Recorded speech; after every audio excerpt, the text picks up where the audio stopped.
What's up, YouTube, and welcome to this Supergirl mid-season finale review. Now, the previous week's episodes have been just a tad weak. I think I've listed reasons such as not fully fleshing out storylines.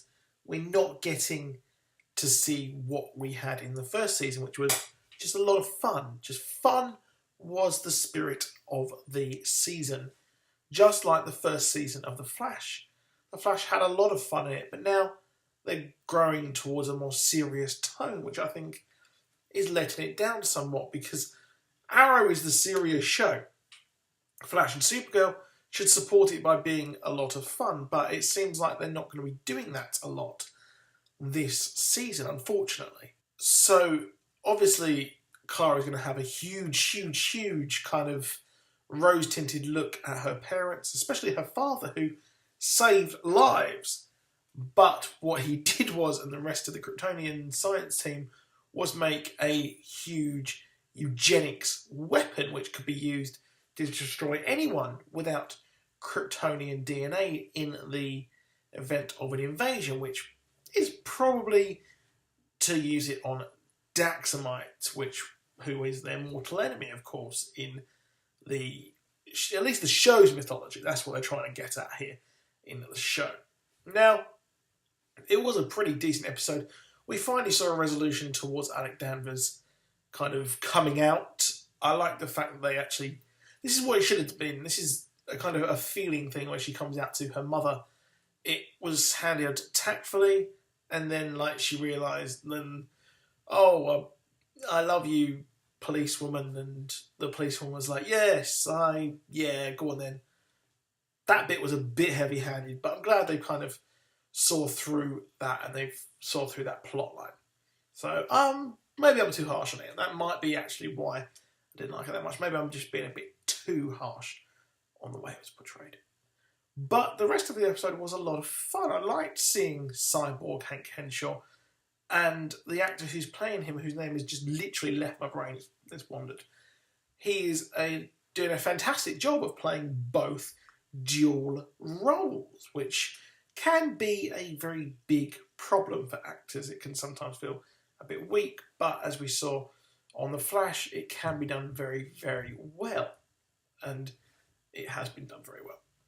So the whole episode as a whole, I like the story of the whole virus coming out and being used. I kind of think that if the Fortress of Solitude had been invaded, if it had been fraudulently entered, the guy who built it, or the guy whose actual place it is, Superman, I kind of feel that we should have got Tyler Hoechlin in this episode somewhat to support Kara and add it as a bigger threat. I always thought that having him in, or having cyborg Superman in the actual Fortress of Solitude, that kind of is big stakes. That is very high stakes, but it was kind of brushed aside. I was like, he's got that Medusa thing. Yeah, he's got that. It didn't really feel like they fleshed that out a bit much, and I feel that that's a big thing. It's kind of like the Batcave being invaded, or Paradise Island for Wonder Woman being invaded, which we're going to see in the Wonder Woman movie. I feel like this should have been a bigger thing, but you can't have everything. I mean, they're focusing on the 4-night crossover, which really it's a 3-night crossover. It's a 3-night crossover with a Marvel Cinematic Universe style end sting where we see the Flash, Barry, and Vibe there, Cisco, come into this.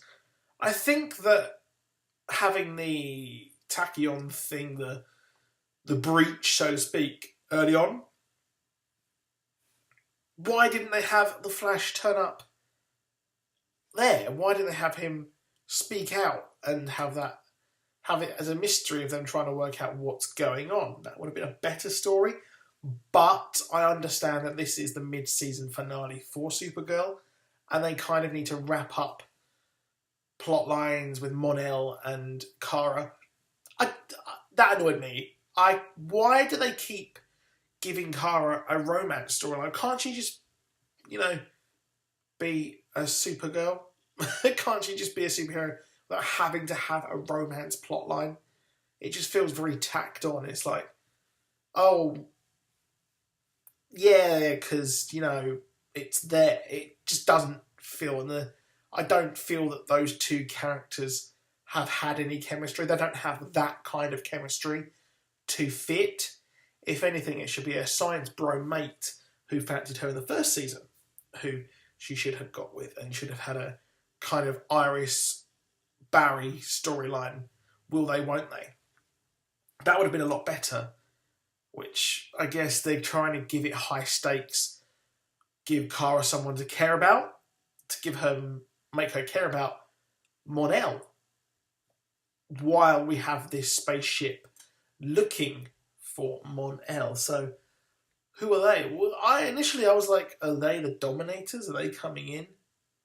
But they're not. So we've got two aliens coming to Earth looking for him, and it's very much a Zod type thing.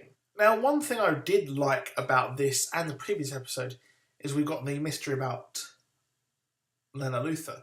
We got her we thought she'd be the villain, but she's not. I really did like how that was portrayed. I like how it was revealed, and then the payoff was just came very, very quickly, which I think worked very well. And it sets the stakes. We're not there mystery. We haven't got lots of mysteries in the show, so we can literally have a kind of grounded truth, which to lay future plot lines on. I do expect we'll see Lex at some point. Personally, I think it'll probably be next season we see him. But this start of the crossover was strong. It wasn't really the start. It was the one where we see Nick Fury at the end. It was that kind of start. So I'll give it that. They've got the mid-season to sort out. They've got the second half of the season to set up as well. So that's it for that video. Please do drop a like. Please do subscribe. Never miss a content. Drop a like. Comment below. Bye.